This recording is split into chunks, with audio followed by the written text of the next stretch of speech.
Let's kick up your video quality a notch. In a recent video, I showed folks how they can take their video calls from here to here by improving your composition, your lighting, and your video camera quality, and I showed you how to do it all without spending a dime. Now let's go even further and build you a great work-from-home video setup with some camera, mic, and lighting upgrades that can work for any budget. Now this is important because if you are in a virtual meeting, especially if you're running a discovery call, a sales pitch, or a coaching session, you want to show up as well as you possibly can. Now obviously, what you say and how you say it is most important, but how you look and sound is going to add to or detract from, if it's bad, the perceived value of what you're presenting. This is actually a recording straight from Google Meet. What you're seeing right now is what my clients see on a coaching call, and it looks pretty similar to my YouTube setup because it's the exact same setup. Don't blink. Now, my videos didn't always look like this. I've been making incremental improvements over the past several years. When I first started out, I was shooting with the built-in webcam and microphone in my laptop, and it got the job done. By applying the principles that I covered in this video right here, my call looked decent. One thing you can't really fake is audio quality. And audio quality has a huge impact on how people perceive your video quality. Check this out. This is video from my Sony ZV-E10 paired with audio from my built-in webcam. And this is video from my built-in webcam paired with audio from my external microphone. Ideally, you want both your video and your audio to be sharp, but if you're on a limited budget and you have to pick one to start, I would definitely recommend getting a better microphone before you invest in a better camera. For less than $50, you can pick up the Razer Siren Mini or the Fifine K669, something like that.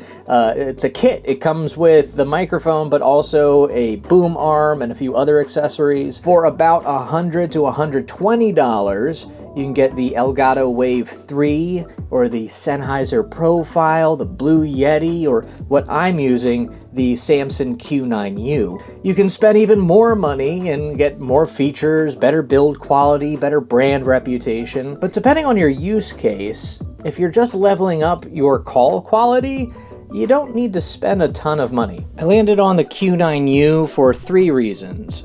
One, it looks nice and I'm a shallow person. It's actually been mistaken for a much more expensive microphone on a few occasions. More importantly, it sounds great, and the fact that it's a dynamic microphone means that it's good at rejecting background noise, which comes in handy when you work at home and your 3 young boys are homeschooled.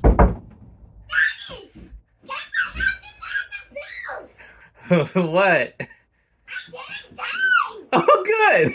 And it has USB and XLR inputs, so it can grow with me if I decide to continue leveling up my setup in the future. I'm not an audiophile, I'm not a tech tuber. I'll leave the deep dive comparison videos to folks like Tom Buck and Podcast Stage. I'll link some resources in the description, but ultimately it's pretty subjective. Different microphones will give you a different sound, and your voice sounds different, so it will all kind of work together in different ways, and you just gotta play around with some different options and see what works for you. But whatever you choose, I think a decent microphone is a worthwhile investment.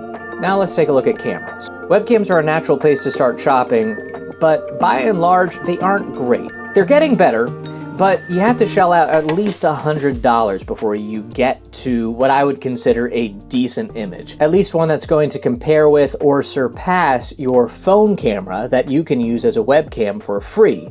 And I teach you how to set that up in this video right here. It's nice to have a dedicated camera though, and webcams are nice for their plug-and-play simplicity, and some of them have some really interesting features. And I'm tempted to try out some of these new auto tracking options, like the Insta360 Link. But at $300, I think my money would be better spent on a secondhand DSLR or mirrorless camera, like the Sony ZV-E10 that I'm shooting this on, or the Canon M50 Mark II. Those are a lot more versatile.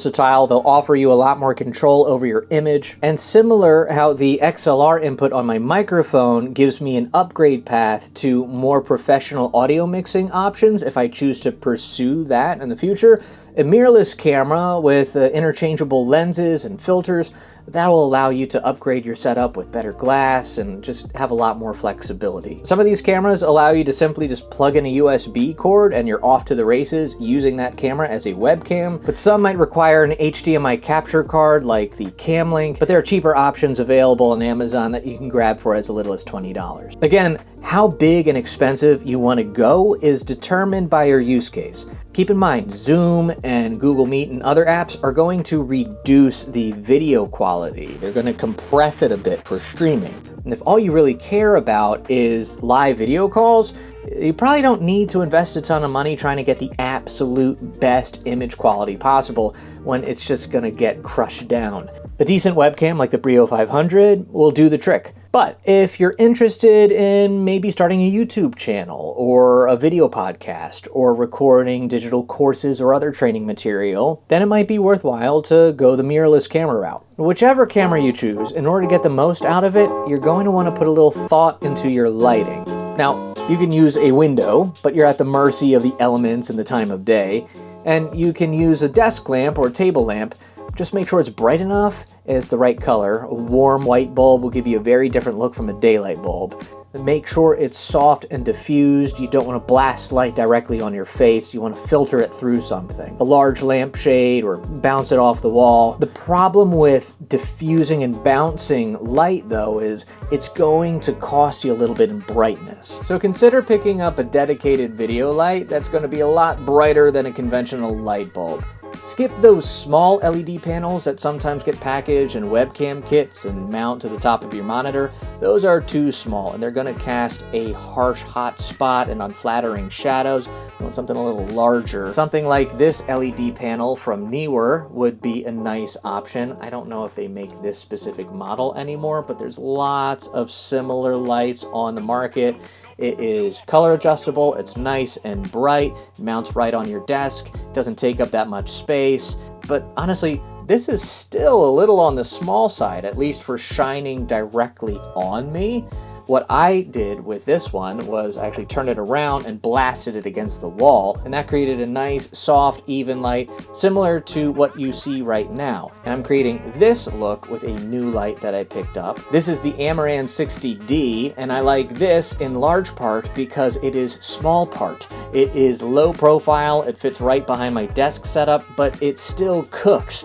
This is only 50%, and it's more than enough light. To get this sort of power just a few years ago, you need something like this big boy, which doesn't exactly scream humble low profile work from home setup. But despite its size, it still has a lot of pro features and it's compatible with standard light modifiers like this softbox right here. So if I want to play around with different looks, this gives me an upgrade path similar to the other equipment I've invested in. Now obviously this isn't the only light I have. I have some different color lights to add some interest to the background. I also recently picked up this tube light back here to use as a rim light, just to highlight the edge of my body and head and make me pop off the background a little bit more, add a little depth. This is another Amaran light and it's compatible with an app that the 60D runs off of as well, so that's just a nice little perk. But you might not need any of this. Depending on your use case, a window or a desk lamp could be perfectly fine. I'll leave you with one final tip that's going to really add some special sauce to your video calls. And this is adding a teleprompter to your setup. When your camera is mounted above or to the side of your monitor, you can't really look at the person you're talking to. If you are looking at the person you're speaking with on the call, to them it looks like you're not looking at them, and if you want to pretend that you're looking at them, you have to not look at them. But a teleprompter solves this. You can put your camera behind a piece of glass that reflects your screen. In this case, I'm using an iPad that shows your video call, and now you can actually see the person you're talking to, and it looks like you're staring them right in the eye. It's a relatively small thing, but I think it goes a long way at making the person on the other side of the camera feel a little bit more connected. Now, nothing can beat actual face-to-face communication, but for lack of a better alternative, being able to make eye contact with the other person on the call, it's going to score you a lot more trust points, and it helps you stay a little bit more focused and present in the conversation. I will say the one problem with teleprompters is it mirrors everything, which isn't that big a deal if you're just looking at somebody's face, but as soon as you start mousing around trying to find the mute-unmute button or read the chat, it gets really disorienting. But I found a fix for this, and in the grand tradition of Dave not liking to pay for things, this solution is also free. So, be sure to like and subscribe this video and hit the notification bell because that walkthrough is going to go live very soon. And I have some other great video content already in the can on how to level up your home office recording setup and how to level up your business in general. So be sure to peruse the channel and check out selfemploymentsidekick.com for even more resources. And if you missed my other video on how to upgrade your video call quality without spending any money whatsoever, you can check that one out right now over here.